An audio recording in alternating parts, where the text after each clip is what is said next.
भरायचं करायचं काय, खाली डोकं वर पाय, या तळी भरायचं करायचं काय, खाली डोकं वर पाय।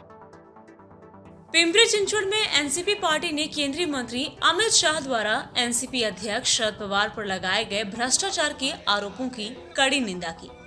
राष्ट्रवादी कांग्रेस पार्टी के कार्यकर्ताओं ने पिंपरी में डॉक्टर बाबा साहेब अम्बेडकर स्मारक के सामने अमित शाह के खिलाफ नारे लगाते हुए विरोध प्रदर्शन किया।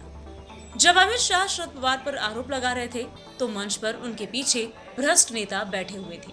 साथ ही 70,000 करोड़ का सिंचाई घोटाला और आदर्श घोटाला करने वाले नेताओं के साथ अमित शाह बैठे थे। इसीलिए अमित शाह को भ्रष्टाचार पर बोलने का कोई नैतिक अधिकार नहीं है। पिंपरी चिंचवड़ के एनसीपी शहर अध्यक्ष तुषार कांटे ने चेतावनी दी है कि अगर उन्होंने शरद पवार के खिलाफ भ्रष्टाचार का कोई सबूत पेश किया तो मैं और मेरे साथी हमारी राजनीति छोड़ देंगे।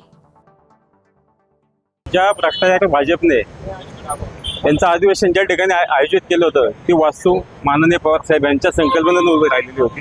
त्या वास्तूमध्ये ज्या भ्रष्टाचार भाजपने त्यांची अपमान केला आहे त्याचा प्रथमतः मी निषेध करतो। आज आपण पाहिलं असेल भाजपच्या व्यासपीठावर मागच्या लाईनमध्ये जी 14 लोक बसलेली होती त्यांच्यावर कुठल्या प्रकारचे भ्रष्टाचाराचे आरोप आहेत ते पहिलं भाजपने तपासलं पाहिजे। आदरणीय पवार साहेबांबद्दल एकही उदाहरण त्यांनी दिलं तर मी त्यांना सांगेल आम्ही राजकारण सोडून देईल, कारण आम्हाला माहिती आहे आमचा नेता हा फक्त मराठी अस्मिता नव्हेच तर आपल्या देशाचा विचार करणारा नेता आहे, प्रत्येक घटकाचा विचार करणारा नेता आहे। त्यांनी भ्रष्टाचारावर कधीही खतपाणी घातलं नाही।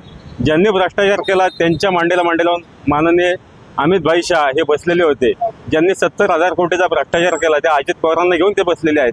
ज्यांनी आदर्श घोटाळा केला त्या अशोक चव्हाणांना घेऊन ते बसलेले आहेत। अशा लोकांनी माननीय पवार साहेबांबद्दल बोलणं हे उचित नाही, ते चुकीचं आहे। तुमच्या माध्यमातून मी सांगू इच्छितो माननीय अजितदादा पवार आपण पुण्याचे पालक आहात, आपण पालक म्हणजे आपण प्रत्येक व्यक्तीचं रक्षण केलं पाहिजे, पण तुम्ही चुलते म्हणजे वडिलांच्या जागी जे पवार साहेब आहेत त्यांचं रक्षण नाही करू शकत तर आपल्या पुणे जिल्ह्यातील आम आदमींचं तुमच्याकडून कशा पद्धतीने रक्षण होईल ही मोठी प्रश्नचिन्ह आमच्या युवकांना आहे। त्याच पद्धतीने मी आपल्या माध्यमातून सांगू इच्छितो अमित शाह पुन्हा पुणे जिल्ह्यामध्ये येतील त्या टायमाला त्यांचा निषेध व काही झेंडे दाखवून आंदोलन करण्याचं काम पिंपरी चिंचवड शहराच्या वतीने केलं जाईल याच आपल्या माध्यमातून सांगू इच्छितो। विलास लांडे व अण्णा बनसोडे यांचं प्रथमतः मी पक्षाच्या वतीने कौतुक करायला आभारही मानेल, परंतु आज तुम्हाला सांगू इच्छितो माननीय पवार साहेबांबद्दल यांना सहानुभूती दाखवल्याशिवाय किंवा साहेबांची बाजू घेतल्याशिवाय यांचं राजकारण होणार नाही। त्याच्या मागचं राजकीय पण एक डावपेच आहे म्हणून अण्णा बनसोडे विलास लांडे यांनी अजित माननीय पवार साहेबांना पाठिंबा दिलेला आहे। त्यांनाही कल्पना आहे पाठिंबा न देता हे निवडून पण येऊ शकत नाही ही शोकांतिका या शहरामध्ये आहे। त्याच पद्धतीने अजितदादा पवारच्या 2 आमदारांनी समर्थन केलं पण दादांना त्यांना समर्थन देता येत नाही, कारण दादा हे भाजपच्या दबावाखाली आहेत। भाजप म्हणेल त्या पद्धतीने दादांचं काम चालू आहे।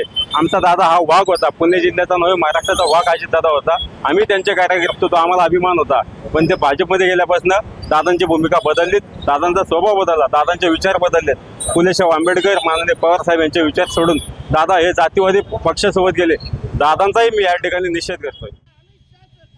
Bureau report, VSRS news, Pimpri Chinchwad.